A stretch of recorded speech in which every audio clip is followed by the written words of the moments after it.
नमस्कार दोस्तों, यह बेल का पेड़ है जो गांव में लगा हुआ है। इस पर ढेर सारी बेल की पत्तियां निकली हुई हैं जिसे बेलपत्र कहते हैं। सावन में बेल की पत्ती का विशेष महत्व होता है।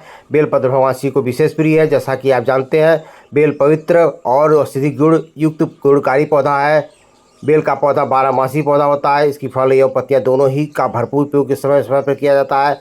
बेल ऊपर से हार्ड और अंदर से मुलायम युक्त गुदा युक्त होता है। सावन के महीने में बेल की पत्ती यानी बेलपत्र का बहुत ही ज़्यादा डिमांड होता है, क्योंकि भगवान शिव को श्रद्धालु लोग भगवान शिव को जलाभिषेक बेलपत्र द्वारा ही करते हैं। इस वजह बेलपत्र महंगा भी हो जाता है। बेलपत्र की पत्तियां कटी फटी नहीं होनी चाहिए।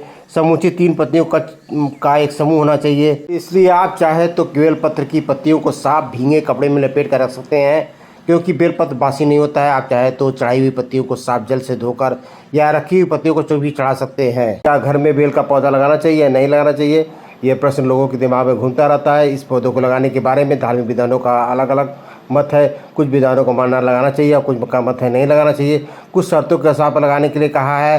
वैसे शिव पुराण में बेल के पेड़ का खूब बखान किया गया है। पूजा के दृष्टिकोण से घर में बेल का पौधा लगाया जा सकता है, लेकिन ध्यान रहे इस पौधे को प्रवेश द्वार के या घर के पीछे लगाना चाहिए, घर के अंदर नहीं। दिशा उत्तर पश्चिम या दक्षिण पश्चिम रहे तो और भी अच्छा रहेगा। पौधे को बेल का पेड़ न बनने दें। अगर बेल के पेड़ का रूप लगाना चाहते हैं तो अपने घर के बाहरी दिशा में लगाएं, जहाँ पवित्रता बरकरार रखाएं। जैसा कि गाँव में लोग घर में ज़्यादा स्थान होने के कारण बेल का पौधा लगाते हैं, वहाँ पवित्रता बरकरार रहती है। बेल के पौधे को घर में लगाना चाहिए या नहीं लगाना चाहिए। अब प्रश्न ये उठता है कि यदि हम घर में पौधा लगाएं तो ज़मीन में लगाएं या गमले में। मेरे विचार से घर में बेल का पौधा नहीं लगाना चाहिए, बल्कि इसे गमले में लगाना ज़्यादा उचित होगा, क्योंकि हमें तो पूजा के दृष्टिकोण से गमले में लगाना है। ये पौधा कांटेदार होता है। इसे ज़मीन में लगाएंगे तो ये पेड़ का विशाल रूप में ले लेगा, जो मकान को पेड़ को क्षतिग्रस्त भी कर सकता है।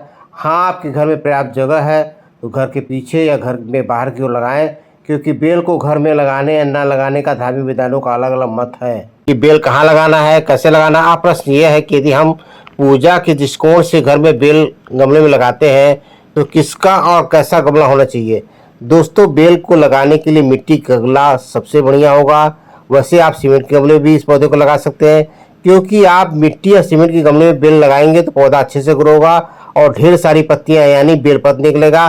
प्लास्टिक गमले में इस पौधे को बिल्कुल मत लगाइएगा, क्योंकि प्लास्टिक गमला में पौधा विकसित भी अच्छे से नहीं हो पाएगा और ढेर सारी पत्तियां भी नहीं निकल पाएंगी। ये तो डिसाइड हो गया कि बेल का पौधा गमले में या ज़मीन में लगाना चाहिए। यदि हम गमले में इस पौधे को लगाएंगे तो छोटा गमला ठीक रहेगा या बड़ा गमला ठीक रहेगा, इस पर विचार करना जरूरी है। अगर आपको पूजा के दृष्टिकोण से पौधा को लगाना है तो बड़ा गमला ही सबसे अच्छा रहेगा, क्योंकि हमें पूजा के लिए बेलपत्र चाहिए। बड़े गमले में लगाएंगे तो ढेर सारी समूची छोटी तथा बड़ी पत्तियाँ निकल आएंगी, ढेर सारा बेलपत्र मिल जाएगा। ऐसे में हमें बेलपत्र खरीदने की जरूरत नहीं पड़ेगी और न किसी से मांगने की जरूरत पड़ेगी। हमें तो बेल लगाए हुए बेल के पौधे से ही आसानी से बेलपत्र मिल जाएगा। तो वैसे तो आप किसी भी पौधे को कहीं भी लगा सकते हैं, लेकिन हर पौधे को लगाने की एक निश्चित दिशा होती है। यदि हम ज्योतिष और वास्तु का ध्यान रखते हुए पौधे को लगाते हैं तो उसका सकारात्मक फल मिलता है, लेकिन दिशा का ध्यान नहीं रखेंगे तो उसका फल आपको सकारात्मक नहीं मिलेगा। मानो तो देव नहीं तो पत्थर। बेल को उत्तर पश्चिम दिशा में लगाने से सुख शांति और सुख समृद्धि होता है। दक्षिण पश्चिम दिशा में लगाने से धन की कमी नहीं होती है। इसके अलावा आप आंगन में भी लगा सकते हैं, बस इतना ध्यान रखिएगा अमुक स्थान पर गंदगी ना रहे, पवित्रता बरकरार रहे। तो वैसे तो आप बेल के पौधे को कभी भी लगा सकते हैं, कोई मनाही नहीं है, लेकिन आप शुभ समय में लगाएंगे तो सकारात्मक प्रभाव पड़ेगा। इसलिए आप बेल पौधे को सावन में लगाएंगे तो सबसे अच्छा रहेगा, क्योंकि एक तो भगवान शंकर को बेलपत्र अत्यंत प्रिय है। दूसरा कारण यह है कि सावन मास के समय वर्षा ऋतु रहता है, जिससे पौधा 100% अच्छे से ग्रो होता है और पौधा टिक भी जाता है। लेकिन प्रचंड गर्मी में इस पौधे को बिल्कुल मत लगाइएगा। वैसे भी ग्रीष्म ऋतु में किसी भी पौधे को नहीं लगाना चाहिए, कारण टिकने की पौधा संभावना बहुत ही कम रहता है। कुछ पौधे को बीज के द्वारा तो कुछ तने के द्वारा उगाया जाता है और कुछ तो दोनों के द्वारा उगाया जाता है। रही बात बेल पौधे की, तो बेल पौधे को आप बीज या तनों दोनों के द्वारा उगाया सकते हैं, लेकिन जब बीज के द्वारा हम पौधे को लगाएंगे तो लगभग 1 से 3 साल का समय लगेगा। अच्छा होगा कि सबसे बढ़िया उपाय यह है कि आप नर्सरी से एक छोटा सा पौधा खरीद कर गमले में लगा दीजिए, जो थोड़ा ग्रो किया हो तो जल्दी पौधा तैयार हो जाएगा। हमें चढ़ाए हुए बेलपत्र को कचरे में नहीं फेंकना चाहिए, बल्कि इसका सदुपयोग करना चाहिए।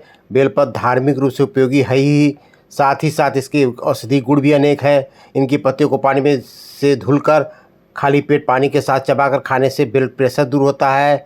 इसकी पत्तियों का इस्तेमाल करने से रोग प्रतिरोध क्षमता यानी इम्यूनिटी बढ़ता है। इसकी पत्तियों का इस्तेमाल करने से शुगर की बीमारी दूर होता है। यदि मुंह में छाले पड़ गए हैं तो इसकी पत्तियों को चबाकर दूर किया जा सकता है।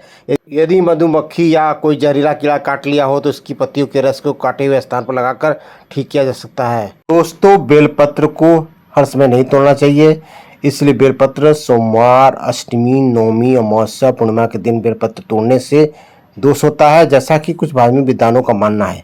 इसलिए आप बेलपत्र को उक्त दिनों को नज़रअंदाज करते हुए आप एक सप्ताह के लिए बेलपत्र को पहले से तोड़कर एक भींगे साफ कप में रख दीजिए। इसके बाद आप निश्चिंत होकर भोलेनाथ को चढ़ाइए, ताकि किंतु परंतु का मतलब ही न रहे। वैसे भी बेलपत्र बासी नहीं माना जाता है, पहले से तोड़कर रख सकते हैं। आप सभी को हार्दिक नमस्कार मेरे दोस्तों।